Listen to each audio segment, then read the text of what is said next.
ಸಿರಾಯಿ ಇದೊಂದು ತಮಿಳ್ ಮೂವಿ 3 ಕೋಟಿ ಬಜೆಟ್ 30 ಕೋಟಿ ಕಲೆಕ್ಷನ್ ಮಾಡೋದಿಕ್ಕೆ ಮೈನ್ ರೀಸನ್ ಏನಪ್ಪಾ ಅಂದ್ರೆ ಈ ಸಿನಿಮಾದ ಕತೆ, ಆ ಕಥೆಯಲ್ಲಿ ಬರುವ ಪಾತ್ರಗಳು, ಆ ಪಾತ್ರಗಳಿಗೆ ಬರೆದಿರುವ ಬರವಣಿಗೆ, ಈ ಸಿನಿಮಾದ ತಾಕತ್ತು. ನಿಜ ಹೇಳ್ಬೇಕಂದ್ರೆ ಈ ಸಿನಿಮಾ ನನಗಂತೂ ಇಷ್ಟ ಆಯ್ತು. Highly emotional cinema. G5 ನಲ್ಲಿ ಸ್ಟ್ರೀಮಿಂಗ್ ಆಗ್ತಿದೆ. 2 ಗಂಟೆ ಈ ಸಿನಿಮಾ ಇರುತ್ತೆ. ಕನ್ನಡ ಡಬ್ಬಿಂಗ್ ಕೂಡ ಚೆನ್ನಾಗಿರುತ್ತೆ. ಇನ್ನು ಈ ಸಿನಿಮಾದ ಕತೆ ವಿಚಾರಕ್ಕೆ ಬಂದ್ರೆ, ಒಬ್ಬ ನಿಷ್ಠಾವಂತ ಕಾನ್ಸ್ಟೇಬಲ್ ಗೆ ಅಬ್ದುಲ್ಲಾ ಎಂಬ ವಿಚಾರಣಾ ಕೈದಿನ ವೇಲೂರು ಜೈಲಿನಿಂದ ಶಿವಗಂಗೆ ಕೋರ್ಟ್ಗೆ ಕರೆದುಕೊಂಡು ಹೋಗುವ ಜವಾಬ್ದಾರಿಯನ್ನು ಕೊಟ್ಟಿರ್ತಾರೆ.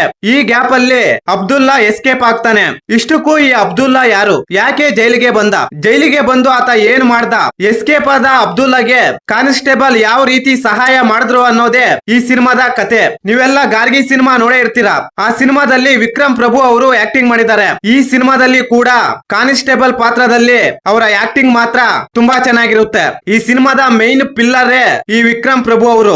ಜೈಲಿನ ವ್ಯವಸ್ಥೆ, ಆ ಜೈಲಿನಲ್ಲಿರುವ ಪೊಲೀಸ್ ಅಧಿಕಾರಿಗಳ ಭ್ರಷ್ಟಾಚಾರ ಚೆನ್ನಾಗಿ ತೋರಿಸಿದ್ದಾರೆ. ಈ ಸಿನಿಮಾದಲ್ಲಿ ತುಂಬಾ ಎಮೋಷನಲ್ ಡೆಪ್ತ್ ಇದೆ. ಒಬ್ಬ ಕಾನ್ಸ್ಟೇಬಲ್ ನ ನಿಷ್ಠೆ, ಕ್ಲೈಮ್ಯಾಕ್ಸ್ 20 ನಿಮಿಷ ಮಾತ್ರ. ಆ ಒಂದು ಸೀನ್ಗೆ ನಾವೆಲ್ಲ ಕನೆಕ್ಟ್ ಆಗ್ತೀವಿ. ಸಿನಿಮಾದ ಪ್ರಾರಂಭದಿಂದ ಹಿಡಿದು ಕೊನೆಯ ತನಕ ತುಂಬಾ ಎಂಗೇಜಿಂಗ್ ಆಗಿರುತ್ತೆ ಈ ಸಿನಿಮಾ. ಅಲ್ಲಲ್ಲಿ ಸ್ಲೋ ಪೇಸ್ ಇರುತ್ತೆ. ಮಿಸ್ ಮಾಡ್ಲೇಬೇಡಿ, ಒಂದ್ಸಲ ಟ್ರೈ ಮಾಡಿ.